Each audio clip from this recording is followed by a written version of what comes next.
बिन माँ की बहू।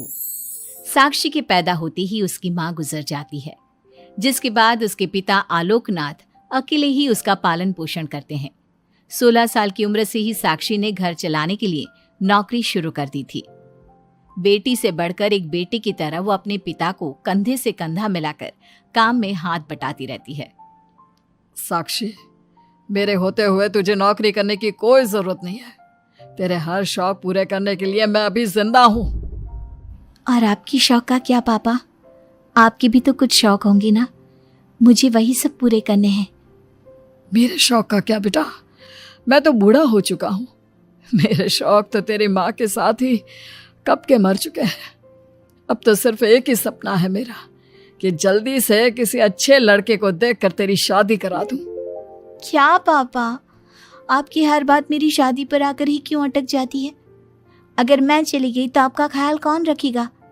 इसलिए मैं आपको छोड़कर कहीं नहीं जाऊंगी। अरे बेटा, एक ना एक दिन हर लड़के को जाना ही पड़ता है। तुझे भी जाना तो होगा ही। अपने पिता की बातों से निराश होकर साक्षी अपने रूम में चली जाती है। पिता से दूर होने के ख्याल से ही वो फूट फूट कर रोने लगती है। कुछ दिनों के बाद, आलोकनाथ जी, हमारी नजर में एक लड़का है। उसके पास बंगला, कार, सब कुछ है। सुना है करोड़पति लोग हैं वो। आप कहे तो आपकी बेटी के लिए बात करूं? अरे लेकिन हमारे इतने बड़े परिवार में अपनी बेटी ब्याहने की हैसियत नहीं है। उन सब की चिंता मत कीजिए। उन लोगों को दहेज वगैरह कुछ नहीं चाहिए। वो लोग तो सिर्फ अपने परिवार के लिए गुणी और संस्कारों से परिपूर्ण बहू चाहते हैं। अगर ऐसी बात है तो आप उन लोगों से मेरी बेटी के बारे में बात कीजिए। मेरी बेटी में वो सभी गुण हैं जो वो अपने परिवार की बहू के लिए चाहते हैं। इस तरह वो साक्षी का रिश्ता लेकर अर्जुन नाम की लड़की के परिवार के पास जाता है। साक्षी की फोटो देखकर लड़के वाले उसे झट से पसंद कर लेते हैं, जिसके बाद अर्जुन के परिवार वाले साक्षी को देखने उसके घर पहुंचते हैं। आलोकनाथ जी, हमें तो आपकी लड़की फोटो में ही पसंद आ गई, और फिर भाई साहब ने आपकी लड़की की तारीफ भी बहुत की है। अब तो बस आप हमें उससे मिलवा ही दीजिए। साक्षी बिटिया, बाहर आना तो। साक्षी। अपने पिता की आवाज सुनकर साक्षी तुरंत बाहर आ जाती है और एक एक करके सभी के पैर छूती है। आलोकनाथ जी, आपकी बेटी तो सच में बहुत गुणवान और संस्कारी लगती है।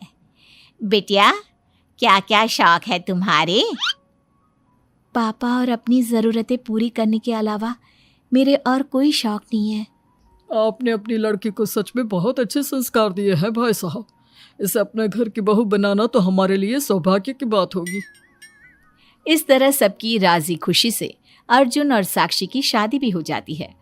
साक्षी की सास उसे एक माँ का भरपूर प्यार देती है और कभी उसे मायके की कमी महसूस नहीं होने देती। साक्षी बेटा, तू आराम कर। सुबह से घर के काम पर लगी है, थक गई होगी अब बिटिया। नहीं माँ, मैं ठीक हूँ, आप चिंता मत कीजिए। मैंने कहा ना, अपने रूम में जाकर आराम कर। अरे काम की टेंशन मत ले। अपनी सास की जिद के आगे हार मानकर साक्षी अपने रूम में चली जाती है। थोड़ी देर बाद उसका पति भी वहां पहुंच जाता है। साक्षी, तुमने मेरी रेड कलर की फाइल देखी क्या? जी नहीं, मैंने तो आपकी कोई फाइल नहीं देखी। साक्षी, तुमसे मेरी एक फाइल तक नहीं संभाली जाती। 1000 बार बोला है तुमसे कि मेरे सामान को हाथ मत लगाया करो। मेरी सुनती ही कहाँ हो तुम? माँ ने बहुत सर पर चढ़ा रखा है तुम्हें। अर्जुन के इतना कहते ही साक्षी रोने लगती है। साक्षी के रोने की आवाज सुनकर उसकी सास वहां पर आ जाती है। साक्षी बेटा, क्यों रो रही है? इस नालायक ने कुछ किया है क्या? साक्षी अपनी सास मीना को सारी बात बताती है। क्यों? गधे, अपनी फाइल का खुद तो ध्यान रखता नहीं और बहू को ताने देता है। माँ, अब तो रहने ही दो। आपको हर समय अपनी बहू ही सही लगती है। सही लगती नहीं, सही है मेरी बहू। माँ समझाइए ना इन्हें, ये हर समय मुझ पर गुस्सा करते रहते हैं। खबरदार अर्जुन, जो आज के बाद तूने मेरी बहू के साथ ऐसा बर्ताव किया तो मुझसे बुरा कोई नहीं होगा। अपनी माँ की डांट सुनकर अर्जुन वहां से चला जाता है। बहू, अगर दोबारा ये तुम्हें ऐसा कुछ कहे तो तुम मुझे आकर फौरन बोल देना। मैं हमेशा तुम्हारे साथ खड़ी रहूंगी बेटा। माँ, आप सच में बहुत अच्छी हो।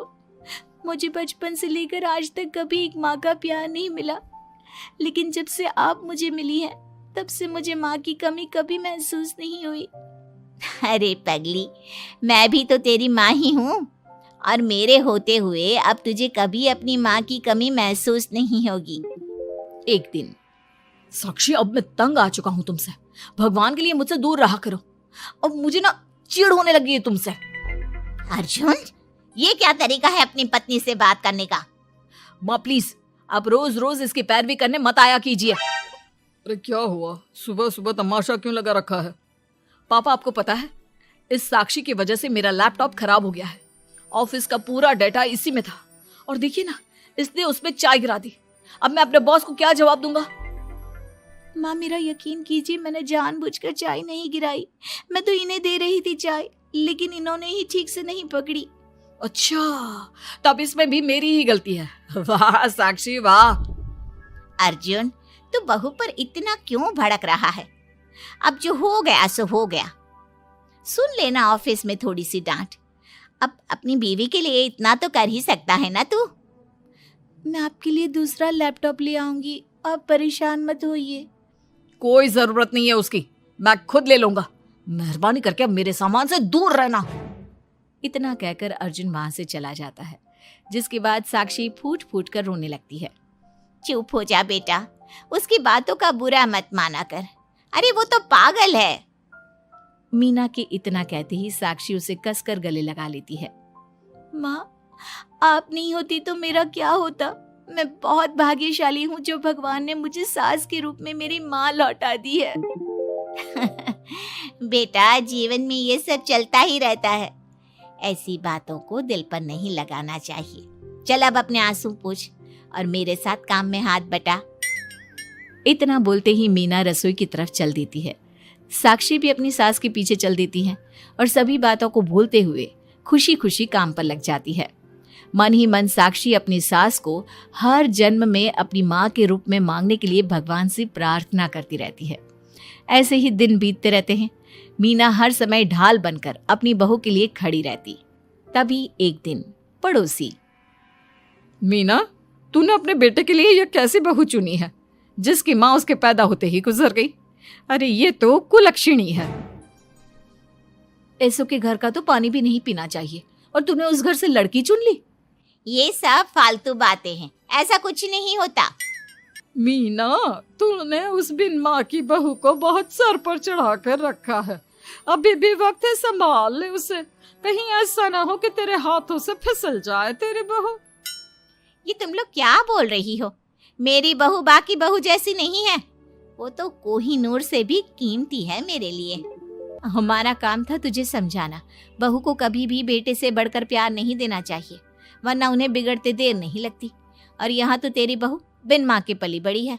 न जाने उसके बाप ने कैसे संस्कार दिए होंगे उसे। चुप करो तुम लोग, मैं अच्छे से समझती हूँ तुम लोग मुझे मेरी बहू के खिलाफ भड़काना चाहते हो। देख मीना, हम तेरी सहेलियां हैं, तुझे भड़काकर हमें कुछ नहीं मिलने वाला, लेकिन बहू को इतना सर पर चढ़ाना ठीक नहीं। हमारा काम तो सिर्फ तुझे आगाह करने का था, बाकी मानना न मानना तेरी मर्जी। चल मीना, अब हम लोग चलते हैं, तू अपना ध्यान रखियो।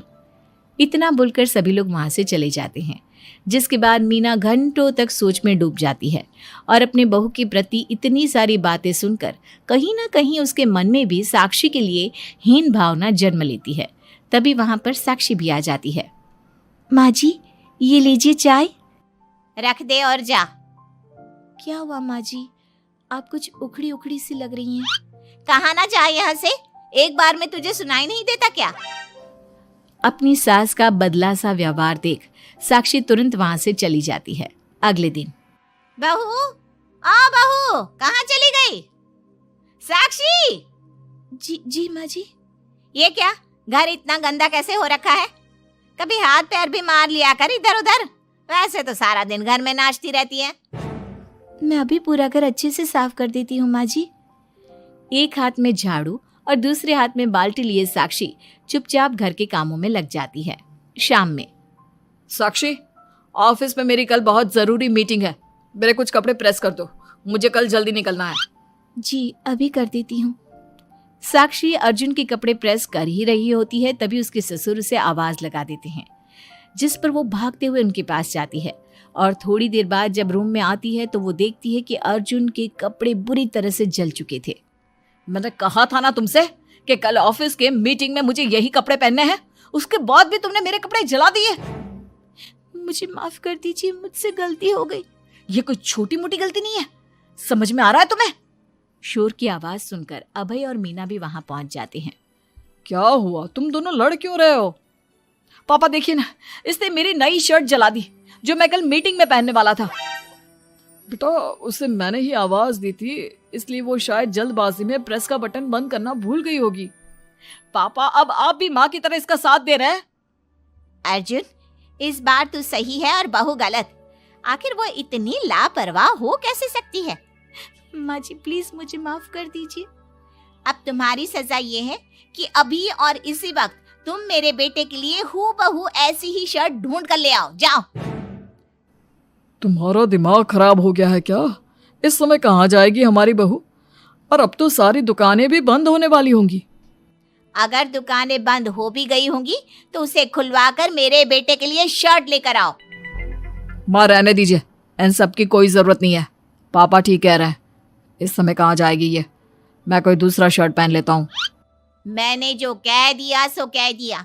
अब गलती इसने की है तो सुधारना भी इसे ही पड़ेगा। जाकर शर्ट लेकर आओ।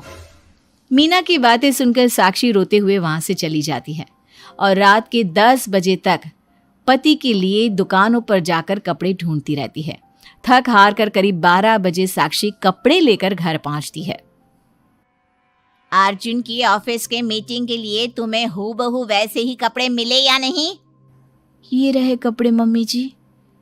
साक्षी अपनी सास को कपड़े देकर जा ही रही थी कि मीना उसके हाथ में चोट देखती है।